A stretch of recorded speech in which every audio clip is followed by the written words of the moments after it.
And welcome to Tucker Carlson Tonight. It is official.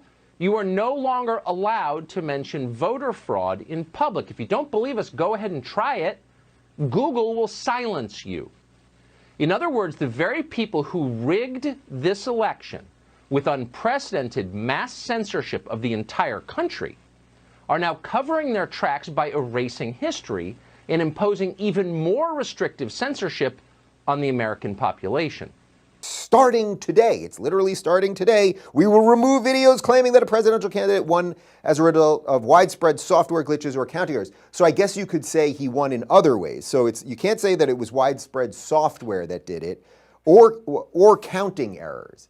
I mean, that just seems very odd. Like, there's things working through the courts right now. But even if you said it, Donald Trump, and I'm not saying it, but even if you said it, that Donald Trump won by counting errors, and then you showed some of the videos that we've showed, some of the confusing things happening out of Georgia, some of the things that are being alleged in the courts right now about double voting and the rest of it, why wouldn't that be left to stand?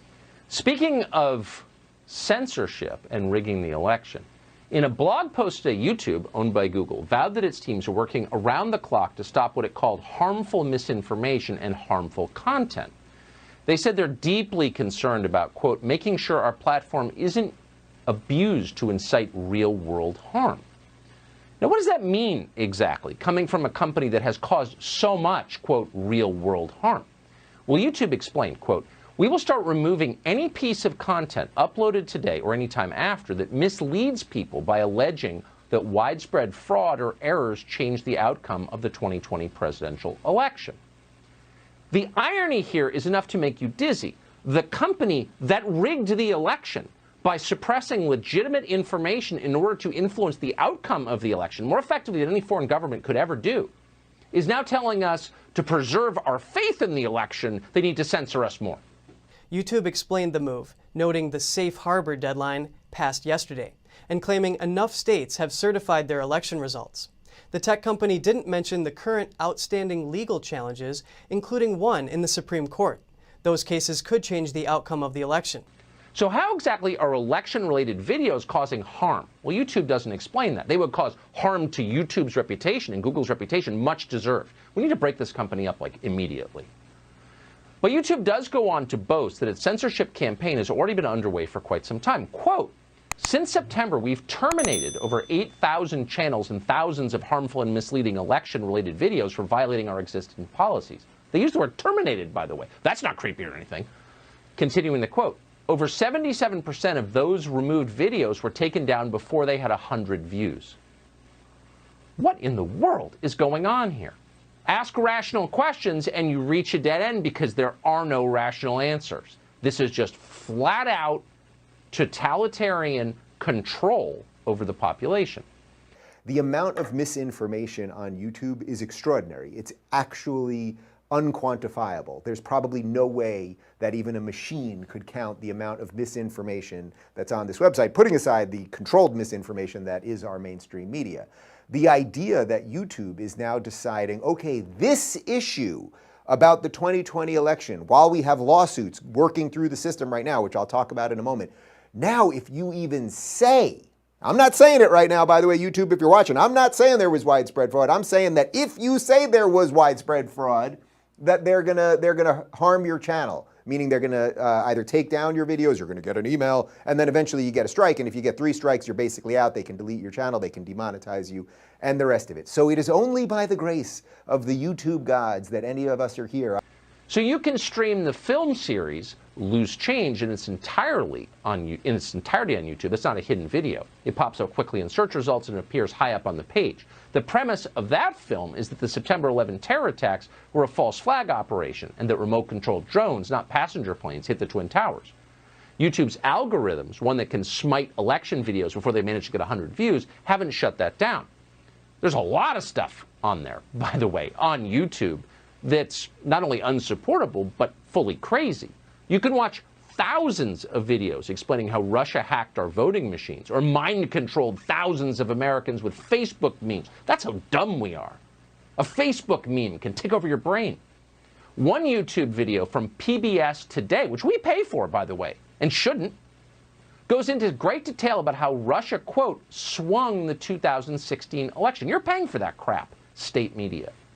It's not true, but whether it's true or not isn't the point. You think Google cares whether it's true? No, they care whether it has the right political message. That does, so they allow it. There's another motivation here, by the way, beyond helping their team. Silicon Valley is trying to destroy the evidence of their own misdeeds. No single group perpetuated more fraud on last month's election than the tech billionaires who are now telling us there was no fraud at all. We have a giant superstructure that in essence now exists over the United States government, something that our founders could have never imagined. Our founders said that the state, the government, will not infringe on your ability to speak freely, right? That's in essence what the First Amendment is. But they couldn't imagine that companies, that corporations could become so large that it wouldn't matter whether the government was coming for me. In other words, you could say whatever you want about the election. Donald Trump's not coming for you.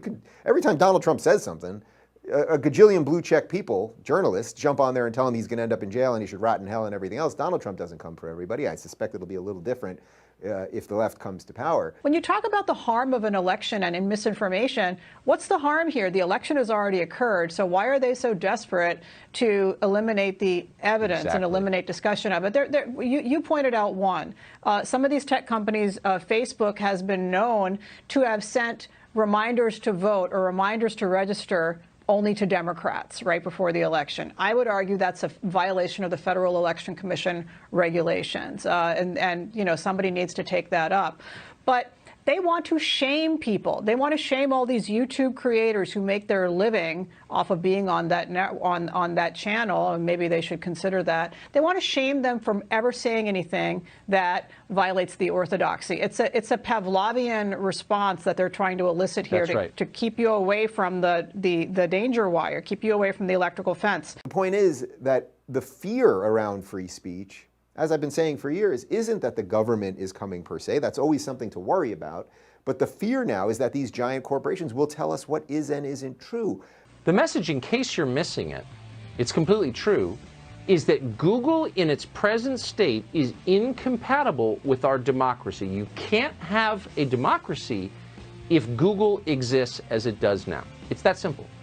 I would say at this point, at this unique part in history, if the government, which is only designed to protect our rights, meaning protect our right to free speech, protect our right to assembly, which we kind of don't have anymore, but protect those things enshrined in the Constitution and the Bill of Rights. If the government can't do that or refuses to do that because there are these superstructures, these giant technological corporations that exist above the government, well then in essence, what the hell is the government for?